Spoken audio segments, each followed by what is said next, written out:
This Sunday, rev your engine, turn in your Bibles to Deuteronomy, and get ready to kill some Canaanites! Primal! You better be ready to bring the word, brother! Welcome back, ladies and gentlemen, to a very unique and masculine episode of Atheist Church Audit. My name is Jared, I'm an atheist, and this week, I went to a biker church.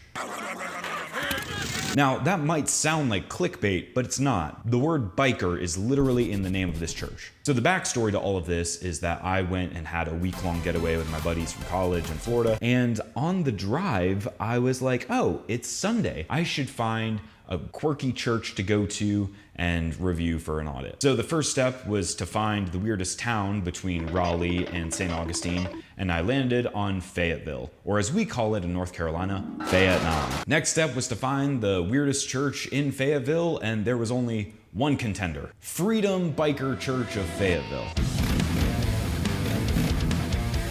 Now this is a church and a church community that is built around the biker community. Now, I can already hear your rambunctious thoughts pouring through the computer screen. Oh, this is an entire church built on toxic masculinity and machismo. And I was really pleasantly surprised, and I can safely say that it wasn't. So I pull up to their early morning service in all black. I met a few of the locals there who showed me their bikes and invited me to sit next to them throughout the service. And it was really good. Surprisingly, I've got to say that this was one of the warmest churches that I feel like I've been to in a hot minute.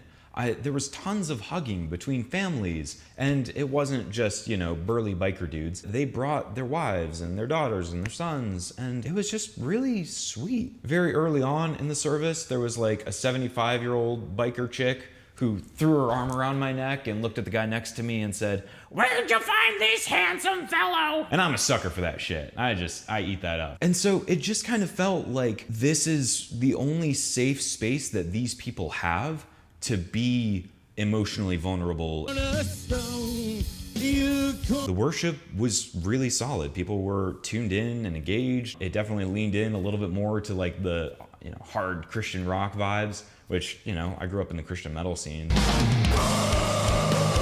So I'm all about it. And then the sermon too. It was very Bible-based and, good message. I think it was great. Now, obviously, this church was very biker themed, which might seem kind of crazy and abstract to a person outside of that discourse community, but it does kind of make sense for these people who already live this kind of lifestyle to then just tack on top of it, kind of their spiritual get-together. But for these people for whom, being a biker is a core part of their lives, this church just seems like a natural extension of that. It doesn't seem contrived, it doesn't really seem gimmicky. Okay, maybe it's a little gimmicky, but it feels very genuine to who these people are. And for what it's worth, this is not the first ever Christian biker ministry. Weirdly enough, Kenneth Copeland had a biker ministry back in the day. I also found this clip online from a movie of his that I watched as a kid a few times. In the name of Jesus.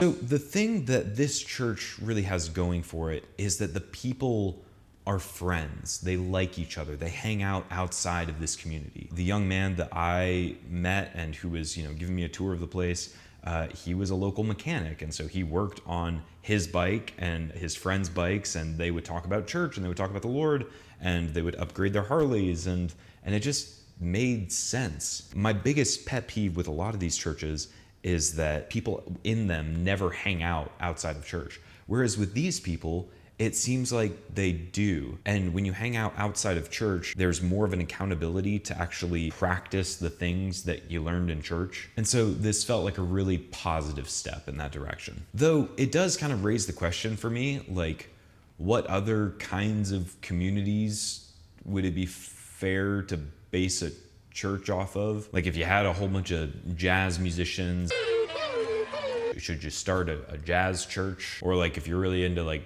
Rainbow Six Siege or Minecraft, should you have a Minecraft church? I don't really have the answer to that, but I think that people hanging out outside of church is great. The other thing that was really encouraging to me is that I talked to several people there who said this is the first time that I've been to church in a while, which that's a great sign. It's one thing if, you only recently started going to a mega church because you got bored of your other church. It's a totally different thing if a church is able to convince a non-churchgoer to start coming to church again. And I think the thing that I loved about this church is that it was catering towards, kind of the rough and tumble crowd.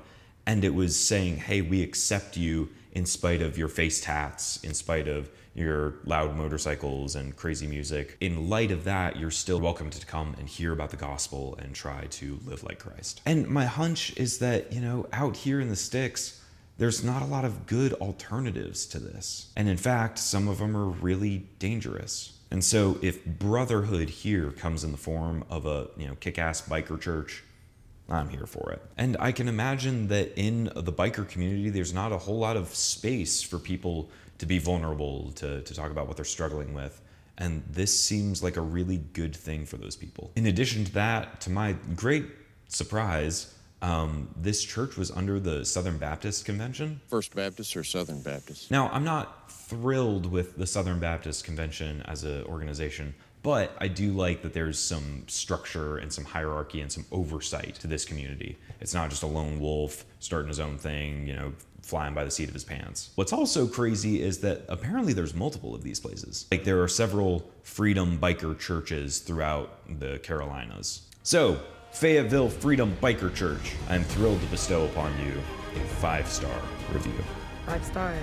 5 stars. 5 stars. 5 stars. But I've got a caveat. I've got something I want to complain about. I'm feeling generous, so I'm not going to take off points for this, but there is something I want to touch on. The pastor's sermon was really good. It was all about the seed and the sower, that whole parable, and it was really solid overall. I loved his exposition, but there was one part of his sermon that I really heavily disagreed with. Plant good seed in good soil. Okay, some folks, you got to be careful who, man, if people just want to argue about religion, if people just want to argue about the Bible,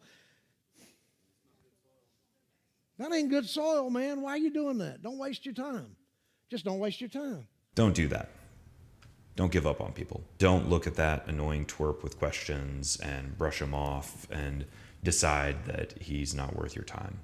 That's not your call to make. And my hunch is there's a lot of people who want to believe deep down, but they won't because Christians are unwilling to argue with them. I'm not saying that Christians should argue with people, but I am saying that they should converse with people. And this is a part of a much longer rant that I'll have to do at another time.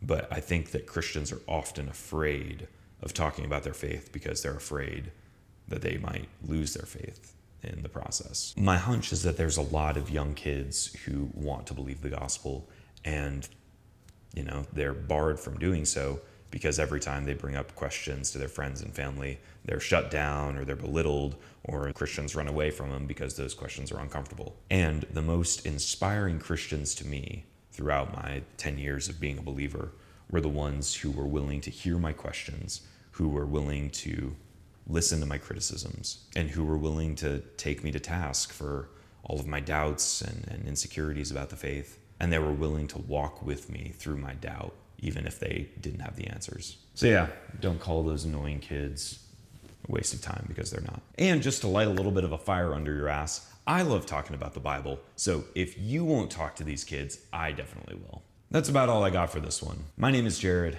I'm an atheist. Go to church.